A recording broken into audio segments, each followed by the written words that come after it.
안녕하십니까. 네, 저는 서울 은평교회에서 교제하고 있는 김보성 형제입니다. 네, 먼저 주님의 이름으로 반갑습니다. 그리고 사랑합니다. 이번 달에 제가 이제 외부 설교를 이제 보성교회로 배정받고 이제 가게 되었다라고 이제 교회 어르신들과 형제자매님들에게 말씀을 드렸습니다.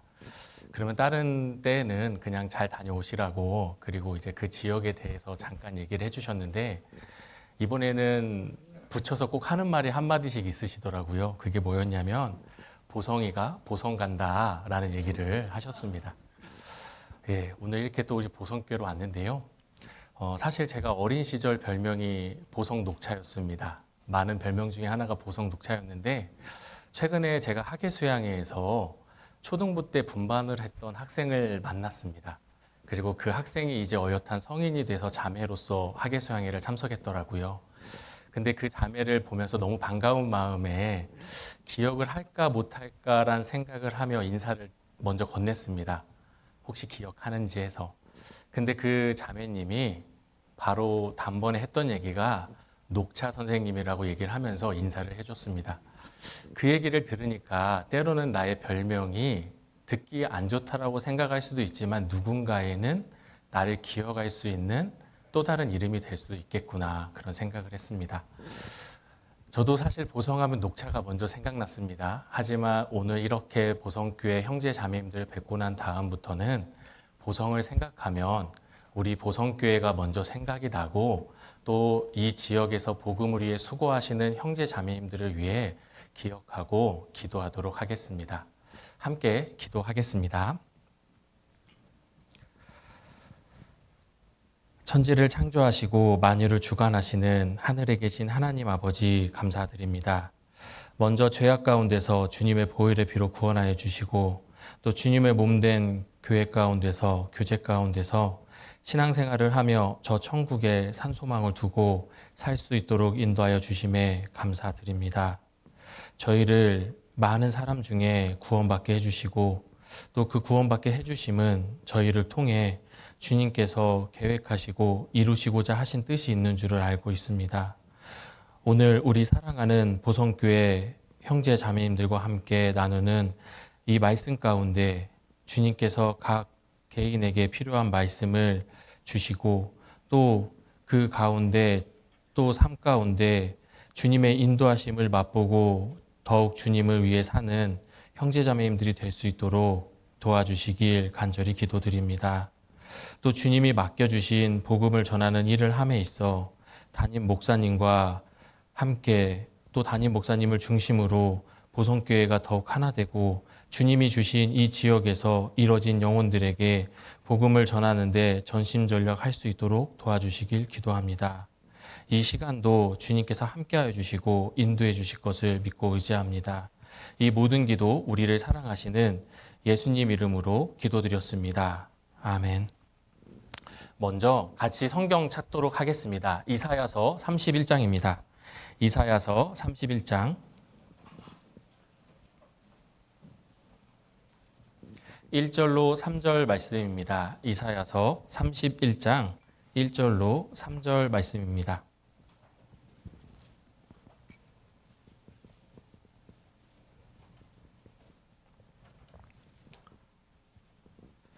이사야서 31장 1절로 3절 말씀 찾았으면 함께 천천히 읽도록 하겠습니다.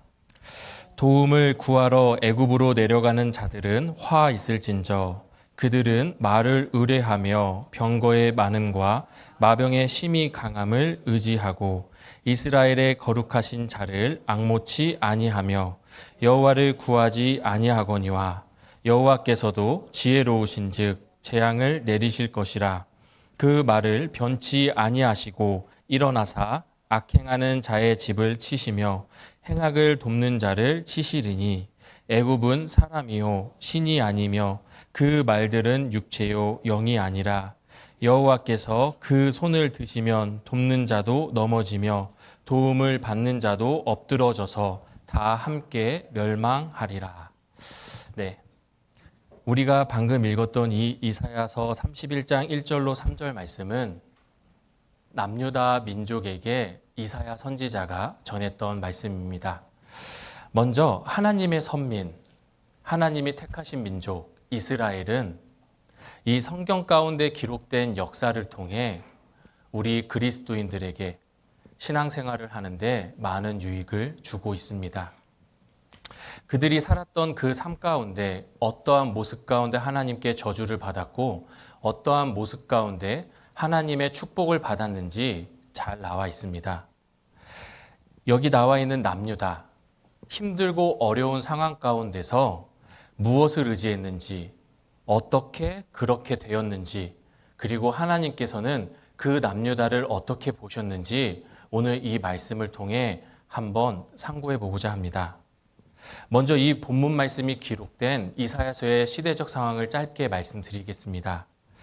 먼저 북이스라엘이 불순종으로 말미암아 BC 722년에 아수르에게 멸망을 당했습니다.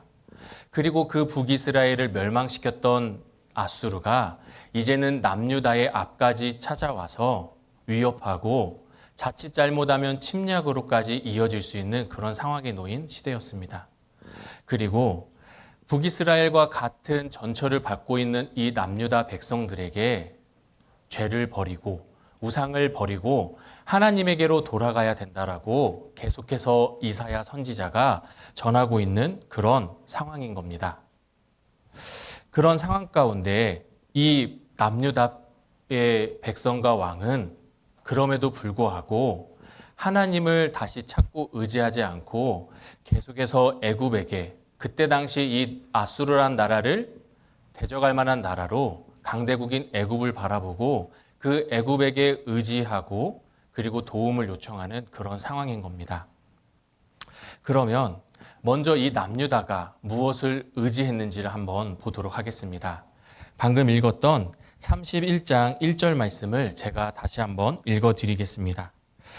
도움을 구하러 애굽으로 내려가는 자들은 화 있을진저 그들은 말을 의뢰하며 병거의 많음과 마병의 심히 강함을 의지하고 이스라엘의 거룩하신 자를 앙모치 아니하며 여호와를 구하지 아니하거니와.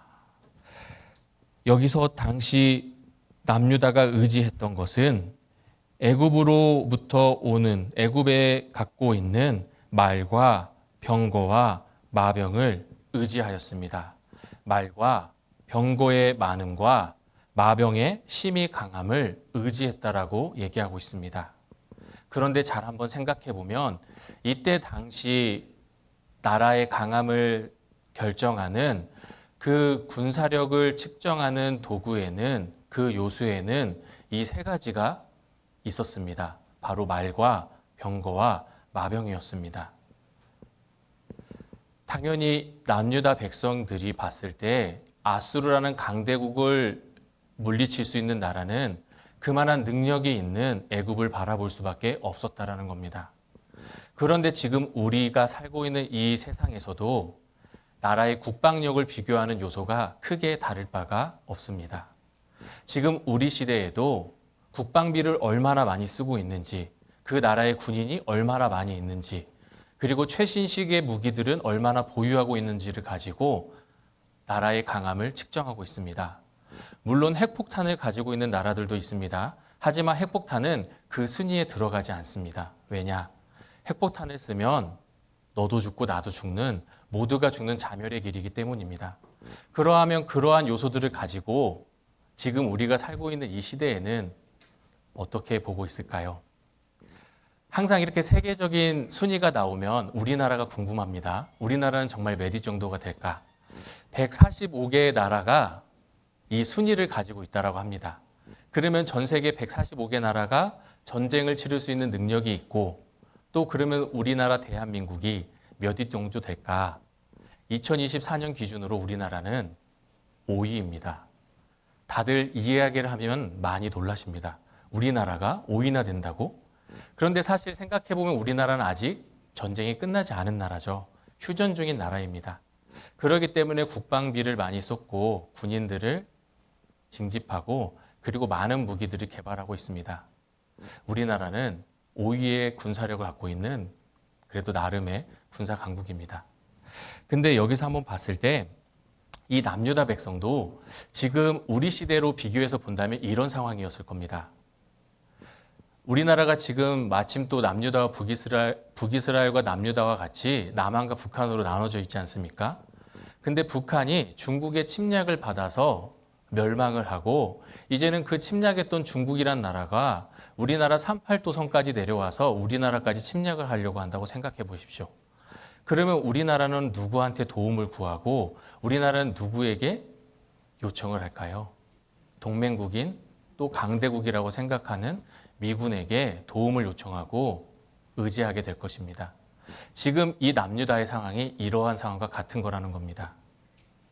남유다도 눈에 보이는 애굽의 말과 병거와 마병을 의지하며 지금 도움을 요청하는 상황인 겁니다. 하나님의 선택을 받은 민족이었지만 하나님을 떠나 우상을 숭배하고 하나님을 멀리하고 도움을 구하지 않고 살았던 이 북이스라엘과 같이 멸망의 위기에 놓인 남유다도 똑같은 전철을 밟고 있다는 이야기입니다. 그런데 한번 잘 생각해 보면 하나님을 떠난 북이스라엘에게 그 멸망을 가져왔던 아수르란 나라는 하나님의 징계의 도구였습니다. 하나님이 북이스라엘이 계속해서 우상을 숭배하고 하나님을 의지하지 않고 세상 것을 바라보고 사니까 하나님이 계속해서 돌아오라고 하셨던 징계의 도구였던 겁니다. 하나님께서 들어 쓰시는 징계의 도구가 나에게 왔다면 우리는 무엇을 의지해야 될까요? 다시 나를 돌아보고 하나님을 의지하고 하나님께 의탁했을 때 하나님께서도 그 징계의 도구를 걷어들여 주실 수가 있는 것이죠. 하지만 분명 북이스라엘은 그때 당시 활동했던 선지자가 있었음에도 불구하고 그렇지 않아서 멸망했습니다. 그리고 남유다와 북이스라엘, 우리는 지금 남한과 북한이 분단되어 왕래가 없지만 이때 당시 남유다와 북이스라엘은 왕래를 하며 때로는 힘들고 어려울 때마다 도와주는 상황이었습니다. 왕래가 있었다는 이야기였습니다. 하지만 그러한 북이스라엘을 보며 남유다는 똑같은 전철을 밟고 안 좋은 모습만 보고 있다는 게 너무나도 안타깝다는 상황입니다. 그러면 하나님께서는 이런 남유다를 어떻게 보셨냐? 앞으로 한 장 넘기셔서 이사야서 30장 1절을 보겠습니다. 이사야서 30장 1절을 보겠습니다. 찾았으면 함께 읽겠습니다. 여호와께서 가라사대 화 있을진저 패역한 자식들이여 그들이 계교를 베푸나 나로 말미암아 하지 아니하며 맹약을 맺으나 나의 신으로 말미암아 하지 아니하였음이로다. 그들이 바로의 세력 안에서 스스로 강하려 하며 애굽의 그늘에 피하려 하여 애굽으로 내려갔으되 나의 입에 묻지 아니하였으니 죄에 죄를 더하도다. 바로의 세력 안에서 스스로 강하려 하며 애굽의 그늘에 피하려 하여 애굽으로 내려갔으되 나의 입에 묻지 아니하였으니 죄에 죄를 더하도다. 유다가 회개하고 돌이키게 하기 위한 하나님의 계획 가운데 회개하면 하나님께서는 분명히 도와주시고 어려운 가운데 벗어날 수 있도록 인도해 주셨을 겁니다. 하지만 지금 상황은 죄에 죄를 더하는 상황이 오게 된 것입니다. 예전에 이 성경을 볼 때 죄에 죄를 더한다는 상황 봤을 때 이해가 그냥 되지 않았습니다. 그런데 아이를 낳고 키워보니 죄에 죄를 더한다는 게 조금 더 와닿는 것 같습니다. 보통 자녀들이 잘못하면 대부분의 부모님들은, 여기 앉아 계신 형제자매님들께서는 이미 자녀를 다 키우신 분도 계시고 아직도 자녀를 키우신 분도 계실 거라 생각합니다. 우리가 자녀를 키울 때 자녀를 사랑하는 마음으로 자녀가 잘 되기 위한 그 마음에 훈계를 합니다. 때로는 그 잘못의 크고 작음에 따라 말로써 훈육할 때도 있고 벌을 세울 때도 있고 때로는 매를 댈 때도 있습니다. 하지만 그 마음이 아이를 미워하는 마음은 아니라는 거죠. 아이를 사랑하고 아이가 더 잘못된 길로, 잘된 길로 가게 하기 위해 그렇게 훈육을 하는 겁니다. 근데 그 아이들은 그 부모의 훈육이 너무나도 무섭고 두려운 것 중 하나일 겁니다. 그리고 그 아이를 잘 보면 대개 두 가지 길 중에 한 가지 길을 선택하게 됩니다. 첫 번째 길은 자신의 잘못을 뉘우치고 그리고 반성하고 부모님에게 정말 잘못을 고하는 길이 하나가 있을 거고, 또 하나는 내가 무엇을 잘못했냐고, 내가 뭘 잘못했냐고 대들며 오히려 부모님과의 관계가 안 좋아지는 길을 택하는 자녀가 있을 겁니다. 그런데 부모님의 마음은 어떠한 마음으로 훈육을 하시죠? 전자일까요? 후자일까요? 전자죠. 아이가 회개하고 뉘우치고 다시는 그 잘못을 하지 않기를 바라는 마음에서 되게 훈육을 합니다. 그런데 이 북이스라엘을 멸망하는 것을 본 남유다를 보았을 때도 하나님께서는 분명히 그 남유다가 그것을 보며 뉘우치고 깨달았으면 좋겠다라고 생각하셨을 겁니다. 그리고 선지자들을 보내서 계속해서 말씀을 하셨던 것 것입니다. 열왕기하 17장을 보면 북이스라엘이 호세왕 시절에 멸망할 때 어떻게 왜 멸망했는지가 잘 기록되어 있습니다. 조공을 들이다가 애굽을 의지하고 애굽에게 편지를 보내게 되니 그 아수르 왕이 그 북이스라엘을 못마땅하게 여겨 침공을 했습니다. 그리고 그 앞전에는 이미 애굽과 같이 우상 숭배를 하고 또 하나님이 아니라 애굽을 바라본 북이스라엘 모습들을 남유다도 그대로 봤을 거라는 이야기입니다. 북이스라엘은 총 19명의 왕이 있었습니다. 그런데 너무나 안타깝게도 모두가 다 범죄를 저지르고 하나님을 섬기지 않았죠. 그리고 남유다에는 총 20명의 왕이 있었습니다. 하지만 그 가운데 중간중간마다 우상을 제하고 다시 돌이켜서 하나님을 섬기는 왕들이 있었습니다. 그렇기 때문에 남유다는 북이스라엘보다 더 그 나라가 오래 섬겨지고 오래 유지가 되었던 것 같습니다. 하나님을 버리고 우상 숭배한 북이스라엘, 이 애굽을 의지한 것을 망한 것을 본 남유다. 이 전철을 밟고 있는 것이 하나님 보시기에 우리가 읽었던 30장 1절 말씀과 같이 죄에 죄를 더하도다라는 상황이 맞을 겁니다. 하나님께서는 우리에게 다른 사람이 죄를 지으면 반성을 하고 그 죄를 짓지 않도록 마음을 넣어주셨습니다. 제가 어렸을 때도 그랬고 지금 아이를 키우면서도 한 번씩 볼 때마다 깜짝깜짝 놀라는 부분이 있습니다. 그게 무엇이냐면요. 아이가 둘 이상 키우는 가정에서는 많이 봤을 수도 있습니다. 분명히 한 아이가 잘못을 해서 부모님께 혼이 납니다.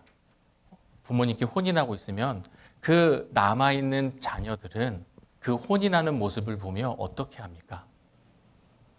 남아있는 그 아이들은 그 혼나는 모습을 보면 각자 방에 들어가서 안 하던 청소를 하거나 안 하던 방 정리를 하거나 그동안 보지 않았던 책을 꺼내서 책을 읽습니다.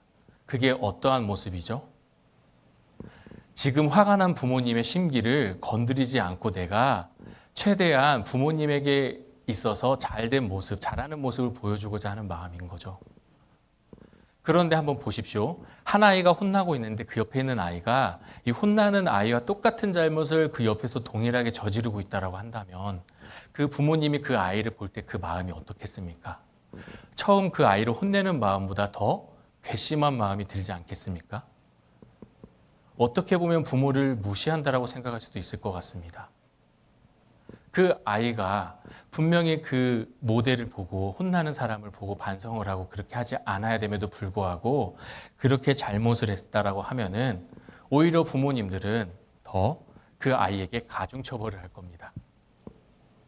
그러한 상황이 이 30장 1절과 말씀과 너무나 같다라는 겁니다. 그러면 이 유다 민족은 왜 이렇게 되었을까요? 하나님 앞에 섰을 때 죄에 죄를 더하는 이런 상황까지 오게 되었을까요? 바로 첫 번째는 마음이 여호와에게서부터 떠났기 때문입니다. 앞에 보시면 29장 13절을 한번 보겠습니다. 이사야서 29장 13절을 함께 보겠습니다.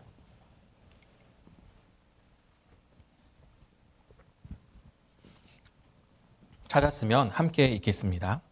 주께서 가라사대 이 백성이 입으로는 나를 가까이하며 입술로는 나를 존경하나 그 마음은 내게서 멀리 떠났나니 그들이 나를 경외하면 사람의 계명으로 가르침을 받았을 뿐이라. 입으로는 나를 가까이 하며 입술로는 나를 존경하나 그 마음은 내게서 멀리 떠났나니. 마음이 하나님에게서부터 멀리 떠난 거였습니다.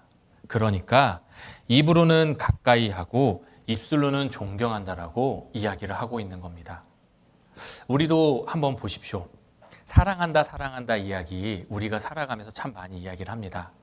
부부 간의 사랑도 있고 부모와 자식 간의 사랑도 있습니다. 하지만 그 사랑한다는 이야기를 항상 말로는 많이 하는데 행함 가운데 그 사랑의 모습이 나타나지 않는다라고 한다면 그 받는 상대방은 그 마음이 느껴질까요? 정말 이 사람이 나를 사랑하는지를 알 수가 있을까요? 자녀들이 부모님을 사랑한다라고 합니다. 하지만 명절 때만 찾아오고 평소에 연락도 못하고 평소에 찾아오지 못하는 그런 모습을 봤을 때 부모님들은 자녀들을 사랑하니까 그 사랑의 모습으로 이해를 합니다. 그래, 내 아이가 바빠서 자기 사는데 먹고 사느라 바빠서 연락을 못하는가 보다. 그렇게 이해를 하고 그렇게 생각을 해줍니다.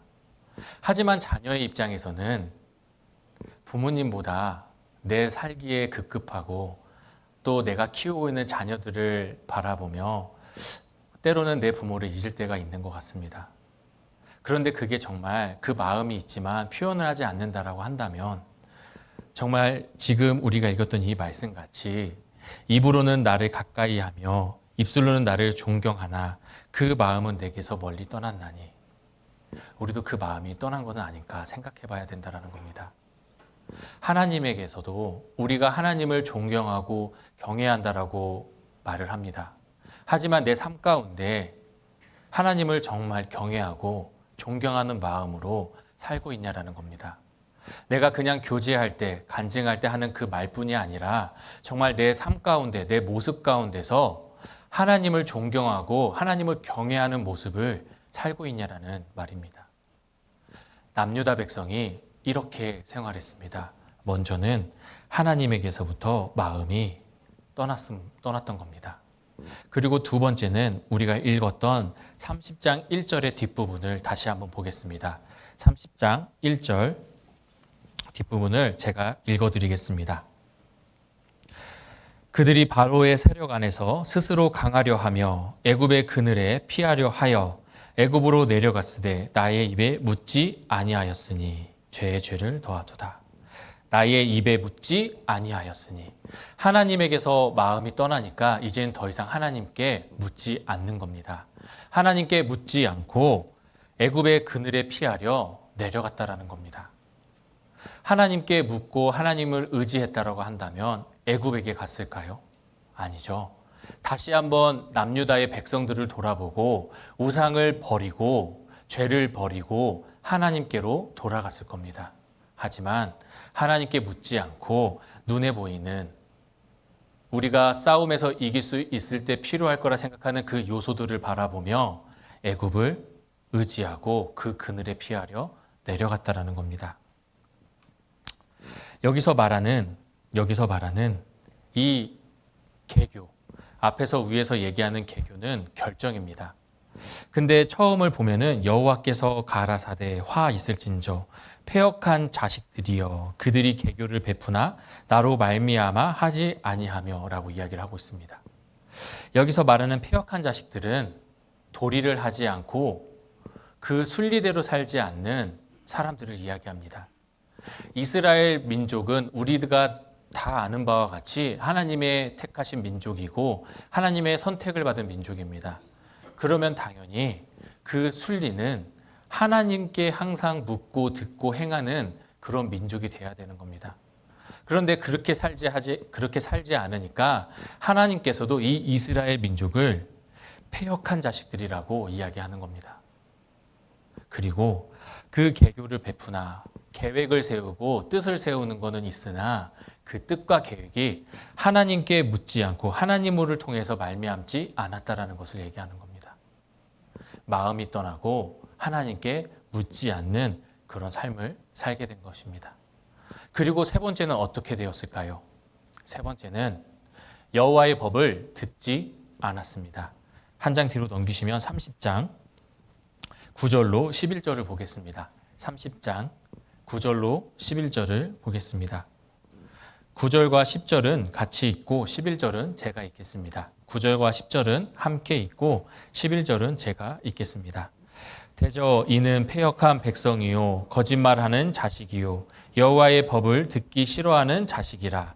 그들이 선견자에게 이르기를 선견하지 말라. 선지자에게 이르기를 우리에게 정직한 것을 보이지 말라.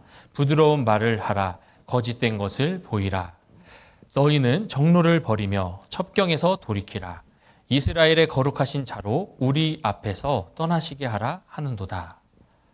이제 이스라엘 백성의 마음이, 이 남유다 백성의 마음이 이렇게까지 완악해진 겁니다. 여호와의 법을 듣기 싫어하게 되었습니다. 분명히 선지자와 선견자가 있었습니다. 하나님의 말씀을 대언하는 사람들이었습니다. 잘못하고 우상을 숭배하면 분명히 그 선지자와 선견자들이 와서 앞에 있었던 일들도 이야기해 줬을 거고, 계속해서 이렇게 살면 하나님께서 앞으로 내리실 화에 대해서도 이야기를 했을 겁니다. 그렇기 때문에 우리가 돌이키고 돌아가서 하나님을 의지하고 살아야 된다라고 전했을 겁니다. 그리고 우리의 정로, 우리가 가야 되는 바른 길과 첩경, 지름길이 다름이 아닌, 이 세상의 것이 아닌 하나님을 바라보고 의지하는 것이 첩경이고 또 우리의 정로라고 계속해서 전했을 것입니다. 하지만 여기 나와 있는 말씀대로 10절에 있는 말씀대로 그들에게 이르기를 우리에게 정직한 것을 보이지 말라. 부드러운 말을 하라. 거짓된 것을 보이라. 이렇게 이야기를 하는 겁니다. 이제는 하나님의 말씀을 전하는 그들의 말이 나에게 가시가 되고, 그리고 나에게 올무가 되고 나에게 불편한 말이 된다는 것입니다. 그러니까 듣기 좋은 말을 하고 부드러운 말을 하고 이제는 거짓된 것을 보이라라고 이야기를 하게 된 겁니다. 얼마나 악해졌습니까? 마음이 먼저 떠났습니다. 그리고 하나님께 묻지 않았습니다.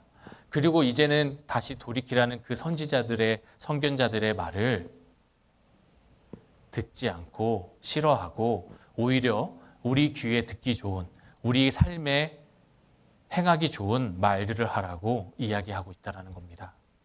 이스라엘 민족이 그렇게 점점 더 악해졌다는 겁니다. 그런 상황이 되니까 이제 나에게 위기가 찾아오고 어려움이 찾아왔을 때 너무나 자연스럽게, 너무나 당연하게 세상의 것들을 바라보게 된다는 겁니다. 그러면 우리는 이 남유다를 통해 또 북이스라엘을 통해 무엇을 보고 본받을 수가 있을까요? 앞에서 이스라엘의 민족이 남유다 백성들이 마음이 변했던 모습들이 순차적으로 있었습니다. 먼저는 마음이 떠났죠. 두 번째는 묻지 않았습니다. 세 번째는 하나님의 법을 듣기 싫어했습니다. 이 세 가지가 사실 모두가 다 중요합니다. 하지만 잘 생각해 보면 그 맨 처음인 마음이 떠난 것이 가장 중요할 거라 생각합니다. 어떻게 보면 그 다음 단계들은 그 앞에서 마음이 떠났기 때문에 순차적으로 온 이유이기 때문이죠. 우리는 이 모습을 보면서 우리의 마음이 하나님을 떠나지 않도록 잘 지켜야 되겠습니다. 우리가 삶을 한번 잘 돌이켜보면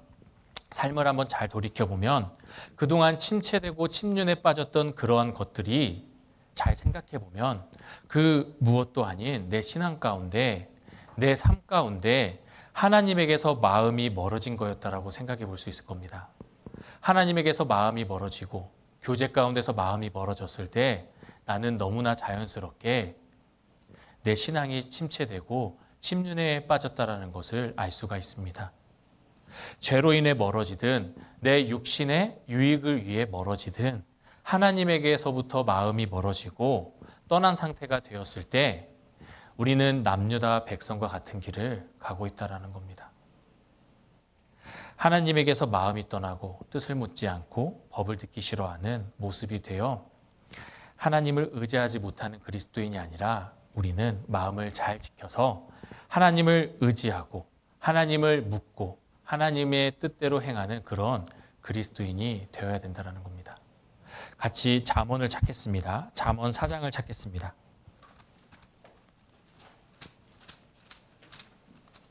잠언 4장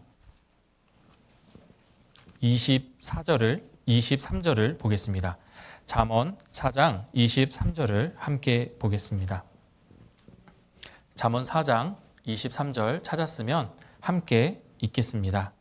무릇 지킬 만한 것보다 더욱 내 마음을 지키라. 생명의 근원이 이에서 나음이라. 무릇 지킬 만한 것보다 더욱 내 마음을 지키라. 생명의 근원이 이에서 나음이니라. 우리가 참 많이 읽고 많이 읽는 말씀 중 하나가 잠언입니다. 근데 이 말씀에서 무릇 지킬 만한 것보다 더욱 내 마음을 지키라라고 얘기를 하고 있습니다. 지키라는 말씀은 왜 하셨을까요? 분명히 우리 마음을 지켜야 되는 상황이 오기 때문에 지키라라고 얘기를 해주신 겁니다. 그리고 이 지키라라는 단어를 원어적인 뜻을 보면 지키다, 보호하다라는 뜻이 있습니다. 그런데 이 지키다와 보호하다라는 뜻 외에 한 가지 뜻이 더 있습니다. 그 뜻이 무엇이냐면 망보다라는 뜻이 있습니다. 망보다. 망보다 하면은 떠오르는 단어가 또 있지 않습니까? 우리가 들은 말씀 중에 분명히 이런 말씀 들어보셨을 겁니다. 망보는 비유를 통해서 함께 나오는 것이 파수꾼 이야기를 참 많이 듣습니다. 파수꾼은 군대나 이러한 우리 아군에 있어서 저 멀리 앞까지 나가서 우리가 있는 우리 진영에 적이 오는지 안 오는지를 먼저 발견하고 알려주는 역할을 하는 게 이 파수꾼의 역할입니다. 들어오는 적을 보고 먼저 나가서 싸우는 역할이 아닙니다. 그냥 적이 오면 그 적이 오는 것을 바로 확인하고 우리 편에게 알려주는 역할을 하는 게 이 파수꾼의 역할인 겁니다. 그런데 우리 사람들은 육신의 한계가 있습니다. 육신의 제한이 있죠. 그러니까 이 파수꾼의 역할을 할 때 2개 조나 3개 조, 또 4개 조를 만들어서 사람들이 돌아가면서 그 파수꾼의 역할을 합니다. 그러니까 사람으로 봤을 때는 8시간이 될 수도 있고 12시간이 될 수도 있고 4시간이 될 수도 있습니다. 그 파수꾼의 역할에 자기가 맡으면 가서 그 역할을 하는 것이죠. 하지만 중요한 것은 이 파수꾼을 맡는 사람의 역할은 시간마다 돌아가지만 이 파수꾼의 임무는 24시간 끊임없이 계속된다는 겁니다. 여기서 마음을 지키라라고 말씀하셨는데 망보다라는 뜻도 있다라고 했습니다. 그러면 우리가 이 마음을 지키는 것이, 우리가 이 마음을 누군가로부터 빼앗기지 않게 지키는 것이 단순 우리가 어떤 순간뿐만이 아니라 24시간 항상 우리는 이 마음을 지켜야 된다는 겁니다. 항상 우리는 마귀로부터, 틈만 나면 우리의 마음을 빼앗고자 하는 그 마귀로부터 이 마음을 지켜야 된다는 겁니다. 분명히 말씀하고 있습니다. 베드로전서 5장 8절 말씀을 보면 근신하라 깨어라 너희 대적 마귀가 우는 사자같이 두루다니며 삼킬 자를 찾나니. 성경에서는 말씀하고 있거든요. 우리의 대적 마귀는 항상 틈을 찾고 다니고 있습니다. 우리의 마음을 무너뜨리고 넘어뜨리고자 하는 그런 대적 마귀가 있다라는 겁니다. 그렇기 때문에 우리는 이 마음을 빠짐없이 항상 경계하며 지켜야 되겠습니다. 그리고 밑에 내용을 보면 생명의 근원이 이에서 남이니라. 생명의 근원이 이에서 난다라는 말, 어려운 말 같습니다. 그래서 다른 언어의 성경들 번역본을 보다 보니 영어 성경을 보니까 우리가 좀 더 이해하기 쉽게 잘 나와 있었습니다. 이 말이 무엇이냐? 삶의 문제가 생겨나기 때문이라고 되어 있습니다. 우리가 마음을 지키지 못하면 그리스도인으로서 삶의 문제가 생겨나기 때문에 우리는 마음을 지켜야 된다는 겁니다. 우리가 마음을 지키지 못해서 그 삶의 문제, 그리스도인으로서 합당하게 사는데 필요한 그 삶의 문제가 생길 수 있는 상황이 올 수 있기 때문에 우리는 마음을 지켜야 된다는 겁니다. 바로 하나님을 의지함에 있어 방해하는 것으로부터 지켜야 되겠습니다. 그러면 우리가 이 세상을 살아가면서 하나님을 의지하는 것부터 방해가 되는 그 마음들은 어떠한 마음들이 있을까요? 여러 가지가 있습니다. 그런데 먼저는, 그리고 가장 우리가 쉽게 방해받을 수 있는 것은 바로 교만한 마음입니다. 자신이 높아지는 상황이죠. 내가 높아지는 상황이 우리는 교만한 상황이라고 합니다. 그런데 이 교만해질 수 있는 상황은 여러 가지 또 케이스가 있습니다. 여러 가지 상황이 있죠. 먼저는 신체적인 상황이 있습니다. 신체적인 상황이 있습니다.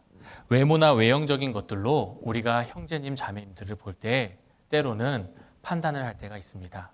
형제님들 같은 경우는 키가 더 훤칠하고 또 몸이 더 건장하고 또 이러한 모습을 보며 판단을 할 때가 있습니다. 또 자매님들 같은 경우도 외모를 보고 판단할 때가 있죠.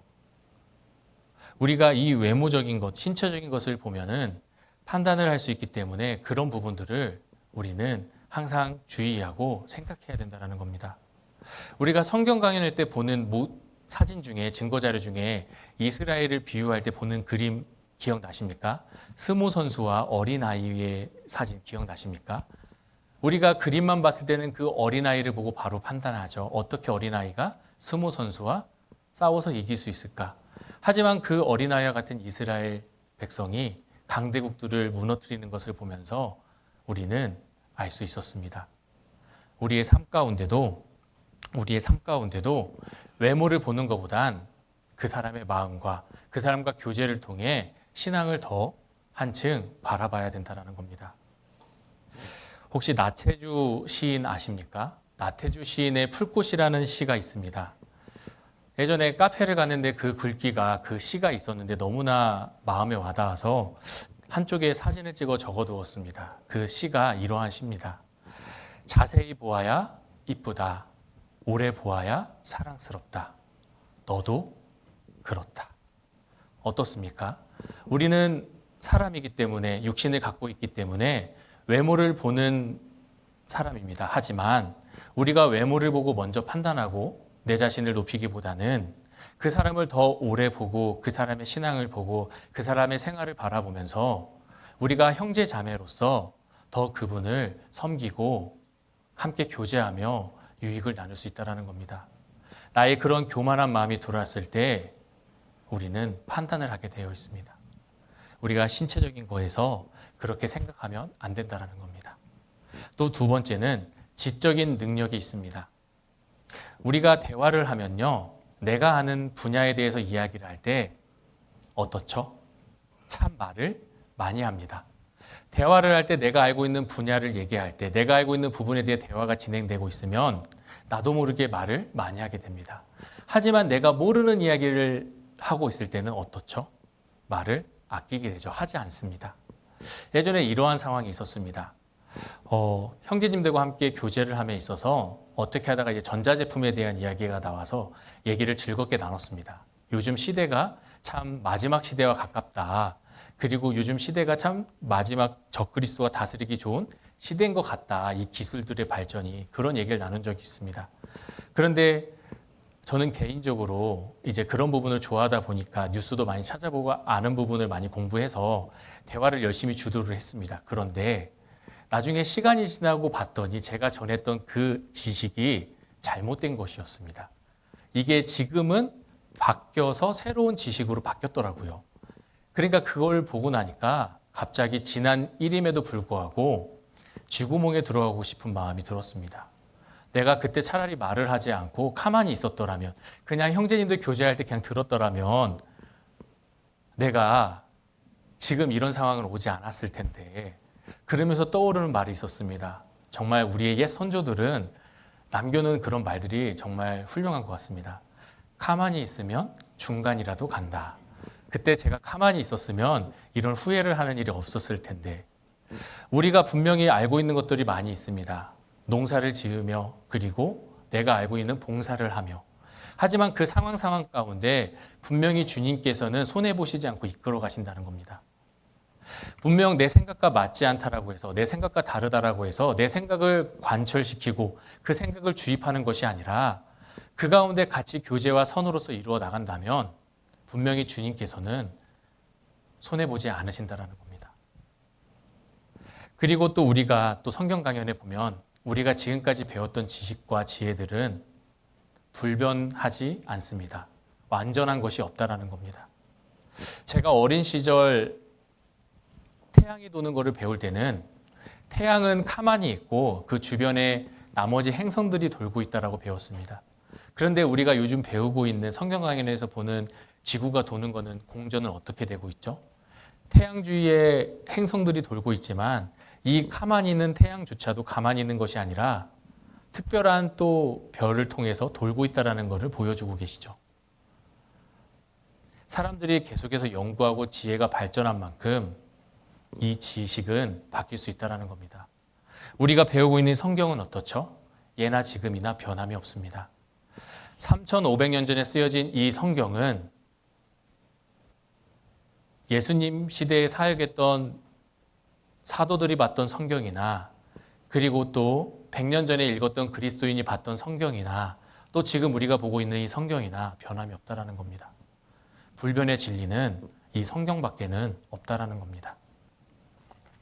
그리고 세 번째는 우리가 물질적인 것으로부터 마음이 높아질 수가 있습니다. 물질적인 거는 사실 내가 얼마나 많은 것을 갖고 있나, 남보다 무엇을 더 갖고 있나에 대해서 바라볼 수가 있다는 겁니다. 근데 한번 생각해 보면, 또 그리스도인으로서 우리가 생각해 보면 그것은 이와 같을 겁니다.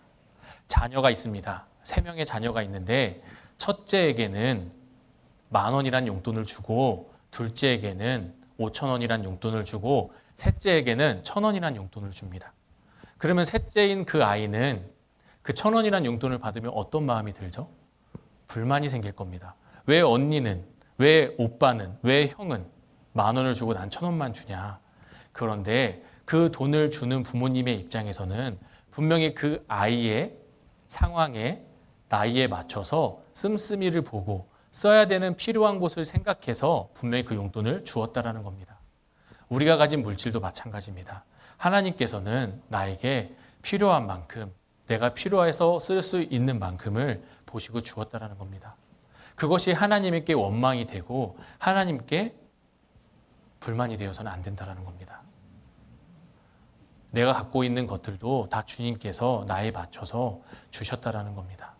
우리는 그 받은 것만으로도 감사함을 느끼고 하나님께 감사를 돌릴 수 있다라는 거죠. 과부의 두렙돈도 많이 있습니다. 잘 알고 있는 이야기입니다.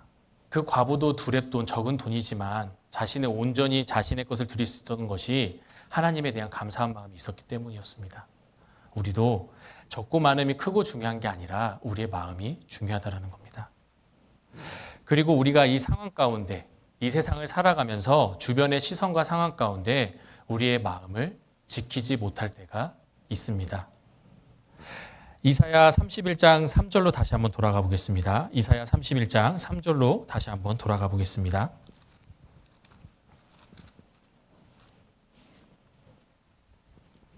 이사야 31장 3절.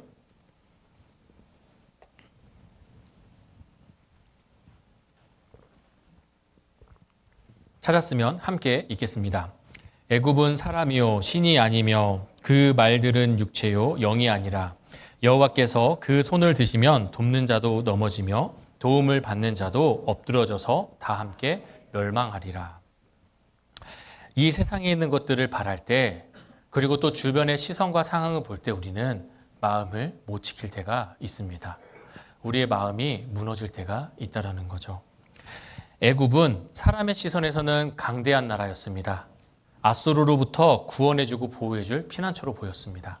그런데 사실 하나님의 시선에서 바라봤을 때는 사실 하나님 외의 모든 것들은 다 의미가 없는 것입니다. 한번 생각해 보겠습니다. 이 세상에 있는 것들이 아무리 좋을지라도 하나님께서 한번 불어버리시면 그것이 의미가 있을까요? 순식간에 없어질 겁니다. 그리고 이스라엘의 역사를 통해 우리가 배운 것들도 이스라엘이 이길 수 없는 전쟁이나 전투에서도 하나님의 도우심으로 이긴 적을 너무나 많이 봤습니다.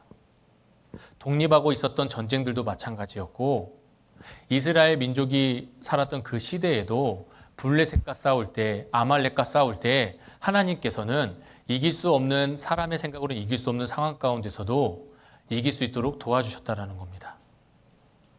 우리가 그 역사 가운데서도 매 순간마다 하나님의 도우심으로 불가능하다, 가능성이 없다, 그러한 상황 가운데서도 승리를 하고 도우심을 받다라는 겁니다.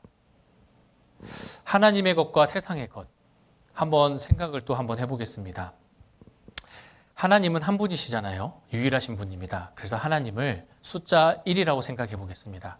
그리고 나의 것은 사실 언제든지 없어질 수 있는 거잖아요. 건강이든 물질이든 모든 것들이 사실 한순간에 없어질 수 있는 것들입니다. 내가 자부했던 건강, 내가 자부했던 나의 재산, 내가 자부했던 나의 자녀들, 진짜 한순간에 사고로 인해 다 없어질 수 있는 것들입니다. 그렇기 때문에 나의 것들은 영으로 한번 생각해 보겠습니다. 그런데 내가 하나님을 앞에 세우냐 뒤에 세우냐에 따라 그 의미와 크기는 천차만별이라는 겁니다. 내가 하나님을 뒤에 세우고 나의 것들을 앞에 세우면서 생활했을 때 한번 보십시오. 하나님을 뒤에 세우고 나의 것들을 앞에 세웠을 때 아무리 나의 것이 앞에 많아져도 숫자 1밖에 되지 않습니다. 0이 많이 붙은 그냥 숫자 1에서 머문다는 겁니다. 하지만 하나님을 앞에 세우고 나의 것들을 쓰임받으며 세울 때 그 숫자는 점점 더 커진다는 거죠. 10이 되고 100이 되고 만이 되고 100만, 1000만 계속해서 늘어난다는 겁니다. 우리는 내가 무슨 일을 행할 때 내가 의지하는 대상이 누구냐에 따라 나의 것이냐 하나님이냐에 따라 달라질 수 있다는 겁니다. 분명히 하나님을 세우고 하나님을 먼저 생각하고 한다면 우리에 있는 것들도 정말 값어치 있게 값 있게 쓰임받을 겁니다. 하지만 그렇지 못하고 하나님을 뒤로 한다면 분명히 나의 것들도 크게 의미 없는 것이 될 것이라는 이야기입니다. 이 세상의 것들을 이 세상을 살아가는 데 있어 우리는 육신을 갖고 살고 있습니다. 그렇다고 해서 방금까지 말씀드린 이 세상의 것들이 필요 없는 것은 아니라는 이야기입니다. 이 세상을 살아가면서 우리에게 이 세상의 것들은 필요한 것은 맞습니다. 다만 세상을 살아가는데 필요한 도구인 것이지 이것이 우리의 사랑이 되고 의지하는 것이 되면 안 된다는 겁니다. 도구와 우상은 정말 한 끗 차이입니다. 내가 이 세상을 살아가는데 활용하고 사용하면 도구가 되는 것이고 내가 그 도구에 마음을 두고 뺏기고 사랑하는 마음을 둔다라면 그것은 우상이 되는 것입니다. 우리는 우상이 되지 않게 이 세상에 있는 것들이 도구로서 잘 활용이 될 수 있도록 마음을 잘 지켜야 된다는 겁니다. 그러면 우리가 이 성경에 나와 있는 인물 가운데 하나님을 의지하고 살았을 때 어떠한 삶을 살았고 하나님을 의지하지 못하고 세상을 쫓아갔을 때 어떠한 삶을 살았는지 인물들을 한번 보도록 하겠습니다. 먼저 창세기 13장을 보겠습니다. 창세기 13장.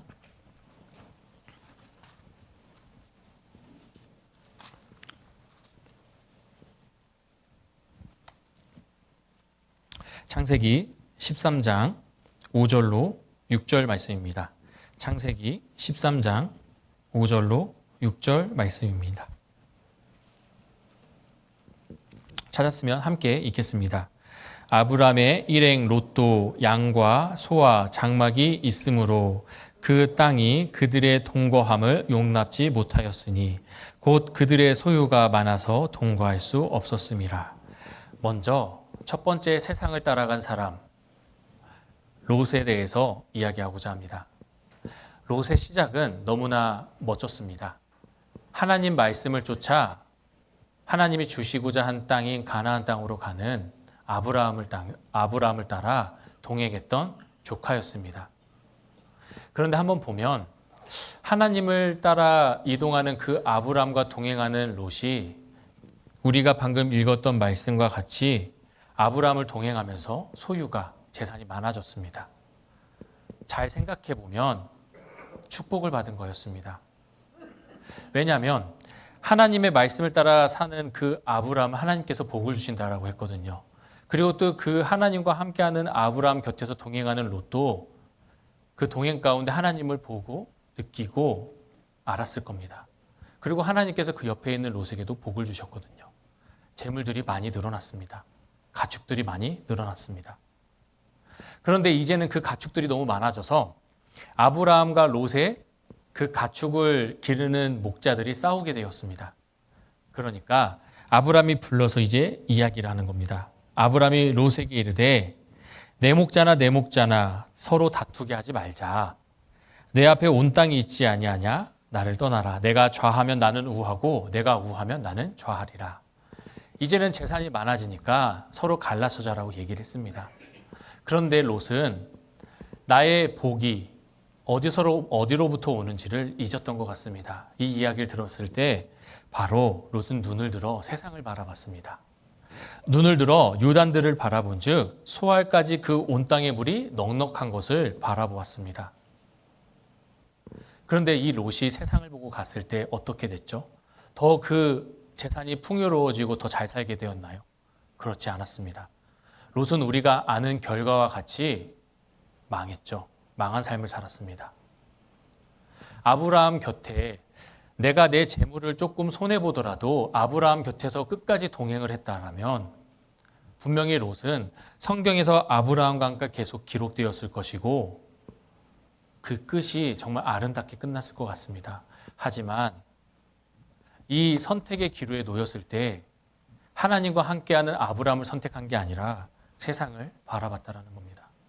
그리고 멸망의 길을 걸었습니다. 하지만 이 롯과 이름이 비슷하지만 한 끗 차이로 다른 여인이 있죠. 우리가 믿음의 여인이라고 하는 룻이라는 여인이 있습니다. 이 룻이라는 여인은 어땠나요? 이 룻이라는 여인은 끝까지 하나님을 선택한 여인이었습니다. 사실 이 룻이라는 여인은 어떻게 보면 시집을 왔을 때 집안이 망했거든요.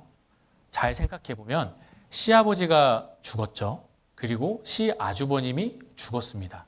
그리고 남편도 죽었어요. 결국에는 시어머니와 형님과 자신만 살아서 연명하고 있는 그런 상황이었습니다. 세상적으로 보면은 망한 집안이었거든요. 그리고 이제 그 시어머니인 나오미가 얘기를 합니다. 너희는 너희 자손 모압에게로 가서 너희 신을 섬기고 너희 민족과 함께 편안한 삶을 살아라. 나는 우리 민족에게로 돌아가겠다. 그런데 처음에 그 형님과 롯은 거절합니다. 아닙니다, 어머니. 저희가 어머니를 함께 따라가겠습니다. 어머니와 함께 가겠습니다. 그러니까 나오미가 한 번 더 이야기를 합니다. 이제는 현실적인 이야기를 들어서 이야기해 주죠. 내가 지금 이 나이에 아이를 낳아서 또 그 아이를 키워서 너희에게 아들을 주겠느냐. 그러면서 이제 현실적인 이야기를 합니다. 그러니까 그 형님이었던 오르바는 자신의 민족에게로 떠나고 룻은 그래도 끝까지 하나님을 섬기는 민족인 이 어머니를 따라서 이스라엘로 돌아오게 되죠. 분명히 쉽지 않은 선택이었을 겁니다. 그런데 그 룻의 선택은 이러한 선택이었습니다. 룻기 1장을 찾아보겠습니다. 룻기 1장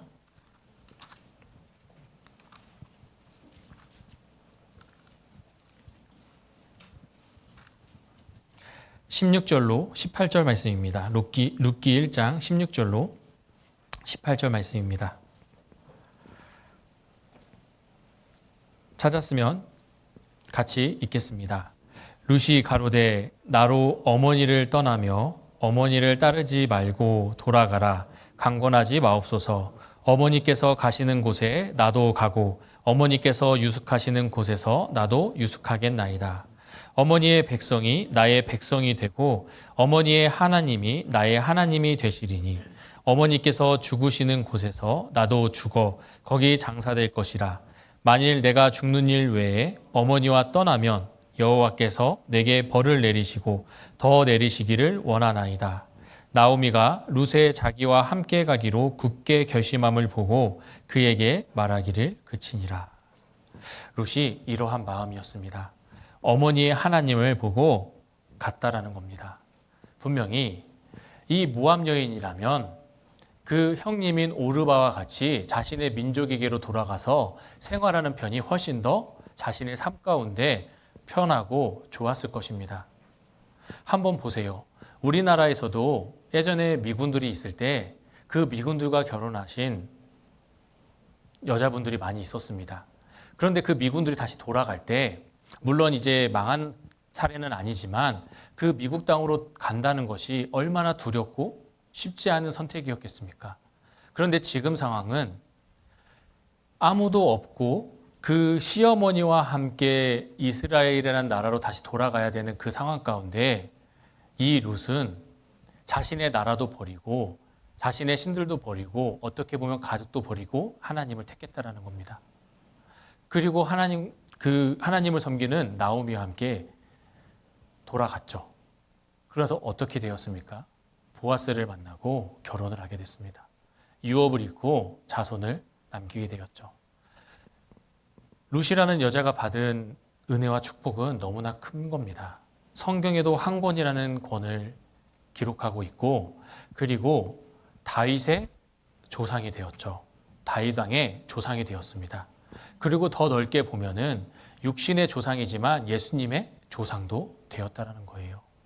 하나님을 의지하고 하나님을 보고 나아갔을 때 이 룻이라는 여인은 그만큼 축복을 받고 은혜를 받았다는 겁니다. 그리고 한 가지 인물을 더 비교해 보고자 합니다. 우리가 잘 알고 있는 인물입니다. 사울과 다윗입니다. 이 사울은 처음에는 겸손하고 그리고 키가 다른 사람보다 한 척이나 더 있음에도 불구하고 군중들 뒤에 숨는 그런 겸손한 사람이었습니다. 하지만 왕이 되고 7일을 하다 보니 하나님의 도구로서 사용되는 왕이 아니라 자신이 왕으로서 계속해서 유지를 하고 싶었던 그런 교만한 왕이 되었습니다.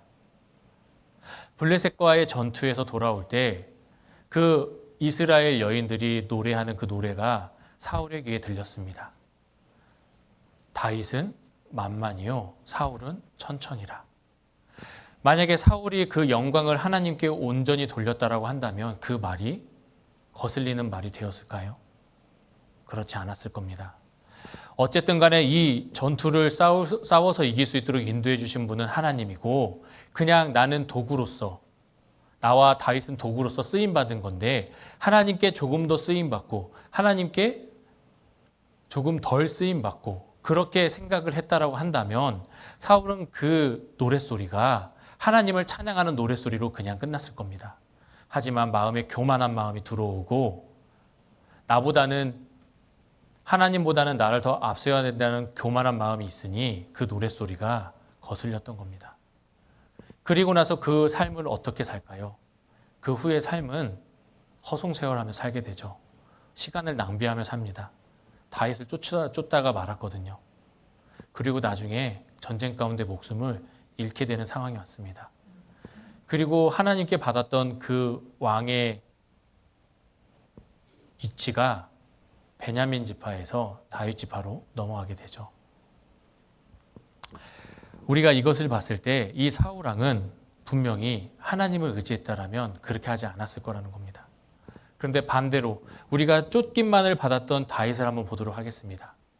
이 다윗은 딱 한마디로 한 구절로 잘 설명이 되어 있는 성경이 있습니다. 사도행전을 찾아보겠습니다. 사도행전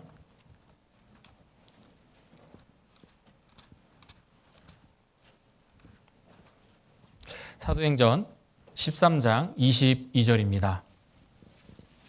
사도행전 13장 22절입니다.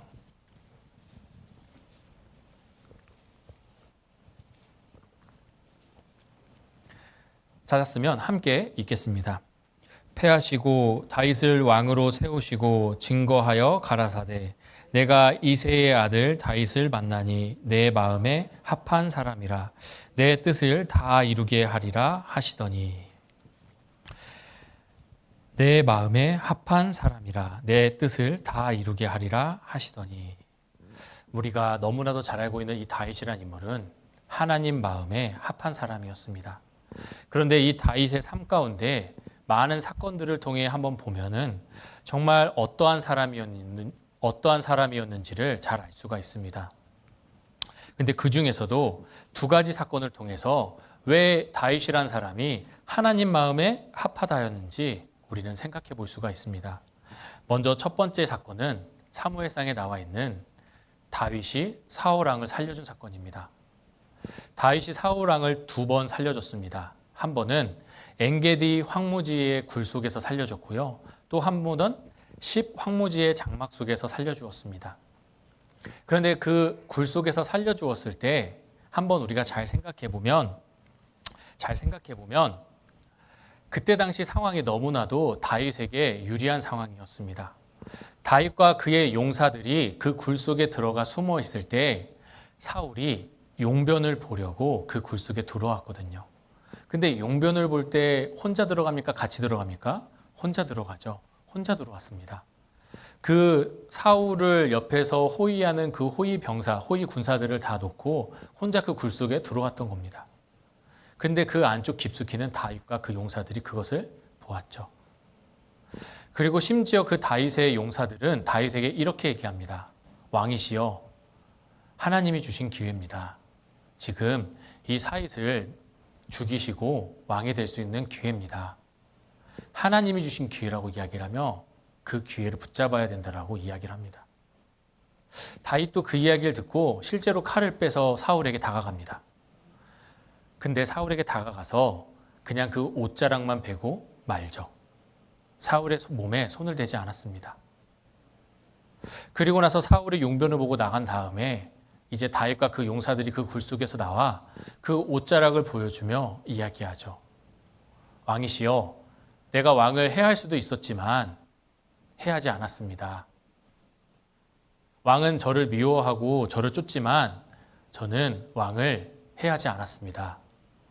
그리고 그 왕의 옷자락을 벤 것만으로도 하나님께 선택받아 기름 부음을 받은 그 사람의 몸에 손을 댔다는 것만으로도 다윗은 마음을 찔려했던 사람이었습니다.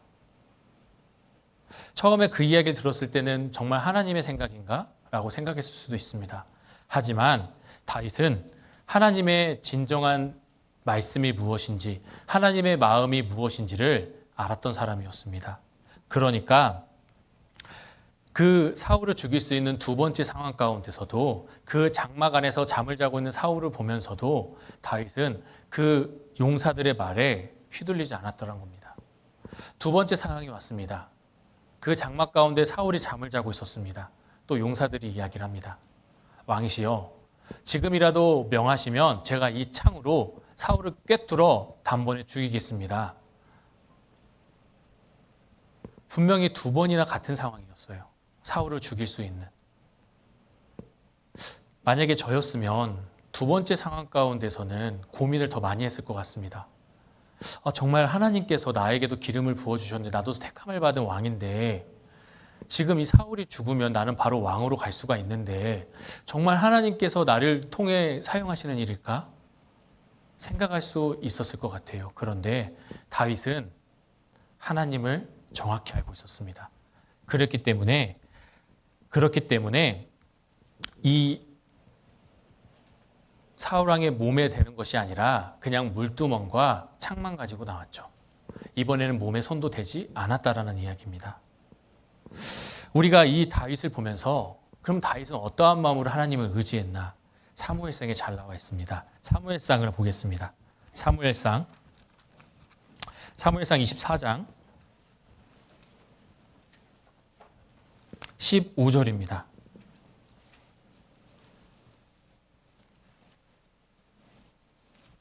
사무엘상 24장 15절입니다. 찾았으면 함께 읽겠습니다. 그런즉 여호와께서 재판장이 되어 나와 왕 사이에 판결하사 나의 사정을 살펴 신원하시고 나를 왕의 손에서 건지시기를 원하나이다. 여호와께서 재판장이 되어 나와 왕 사이에 판결하사 나의 사정을 살펴 신원하시고, 신원이라는 말은 억울하게 뒤집어 쓴 것, 죄나 또는 원한을 풀어주는 것을 이야기합니다. 그것을 신원하시고 나를 왕의 손에서 건지시기를 원한다라고 얘기하고 있습니다. 다윗은 자기가 할 수 있었음에도 불구하고 하나님을 재판장을 세웠다라는 겁니다. 하나님께 오로지 맡겼다라는 거예요. 지금 나의 이 상황과 어려움이 어떻게 보면 지금 나의 손으로도 어떻게 할 수 있을 수도 있겠지만 그것이 아니라 하나님이 택하신 왕 사울을 나는 재판장을 삼아 하나님에게 맡기겠다라는 겁니다. 하나님께서는 분명 나의 억울함과 나의 사정을 다 아시고 나를 이 사울 왕의 손에서부터 건져주실 거라는 것을 원하고 알았다라는 거예요.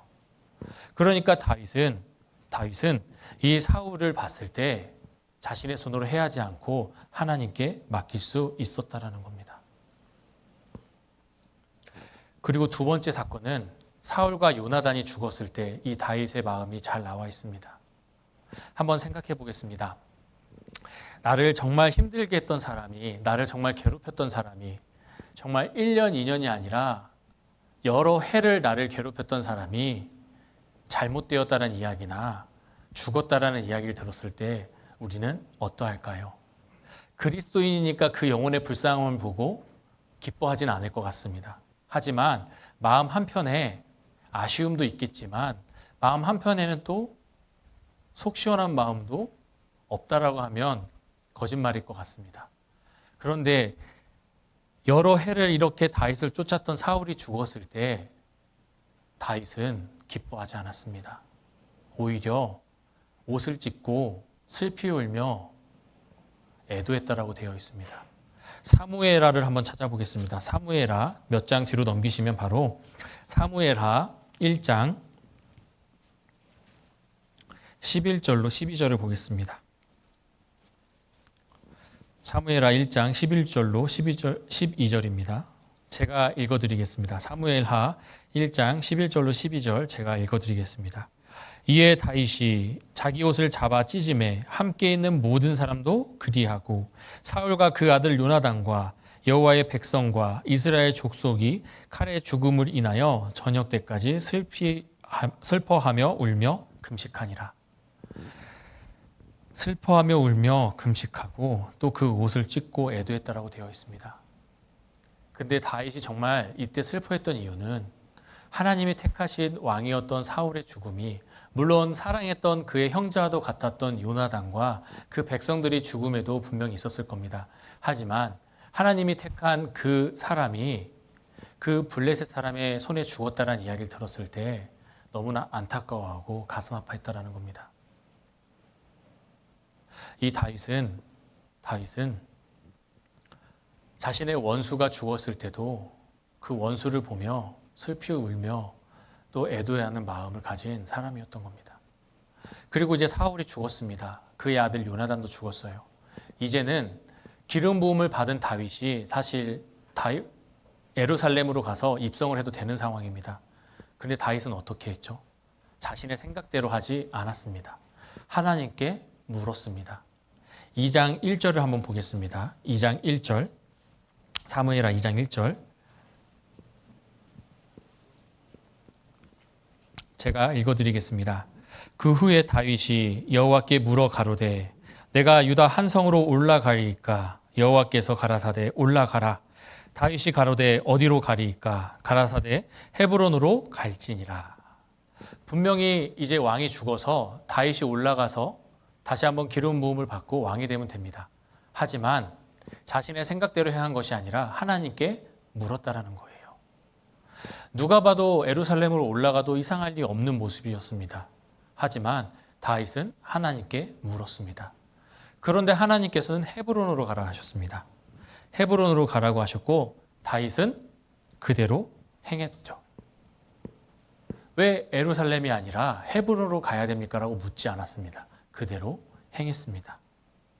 이렇게 묻고 듣고 행했을 때 하나님께서는 인도해 주셨습니다. 그래서 7년 반을 헤브론에서 치리하고 그 다음에 예루살렘으로 와서 온 이스라엘을 치리하는 역대 훌륭한 왕이 되었습니다. 우리가 지금 보는 이스라엘의 국기를 보더라도 그 가운데 있는 별을 우리가 뭐라고 이야기합니까? 다윗의 별이라고 합니다. 다윗이라는 왕이 이스라엘 역대 정말 가장 훌륭한 왕이었거든요. 통일왕국 시대로서. 하나님께 묻고 듣고 행할 때 이 다윗은 이스라엘을 온전히 치리할 수가 있었다라는 겁니다. 우리도 이 땅 가운데 살면서 세상의 것들이 많이 보일 때가 있습니다.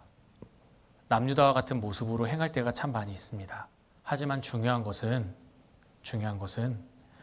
우리는 그때마다 하나님을 의지하고 하나님을 바라봐야 된다는 겁니다. 다시 본문으로 한번 돌아가 보겠습니다. 이사야서 31장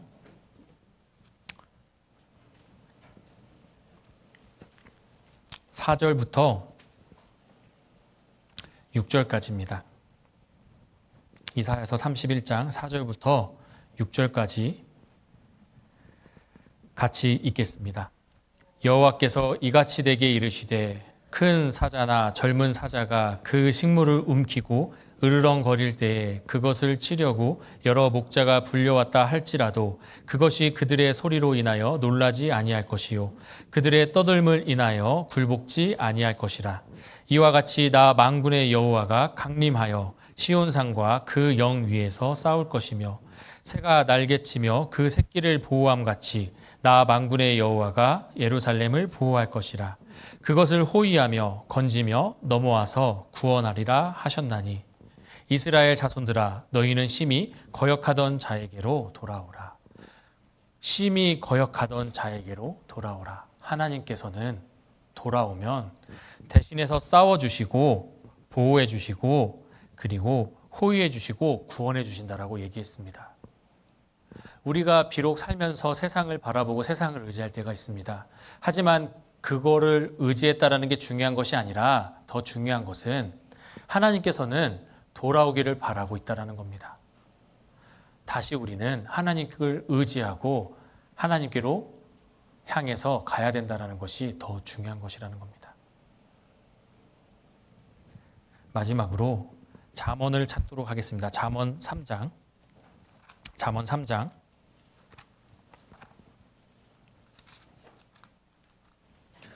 5절로 6절 말씀입니다. 잠언 3장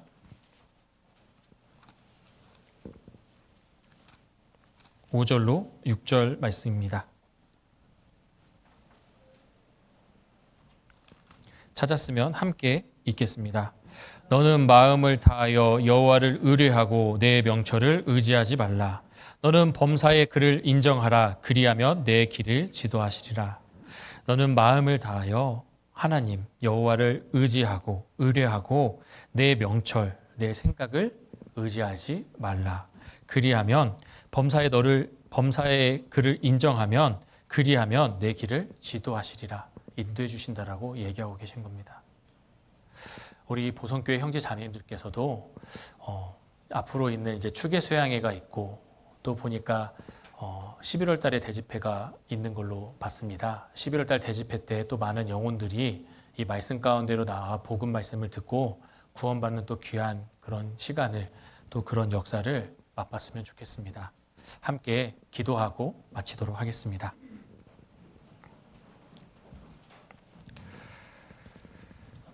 사랑과 은혜가 풍성하신 하늘에 계신 하나님 아버지 감사합니다. 오늘 상고한 말씀이 생활 가운데 이루어지는 믿음이 될 수 있도록 도와주시고 함께해 주시길 간절히 기도합니다.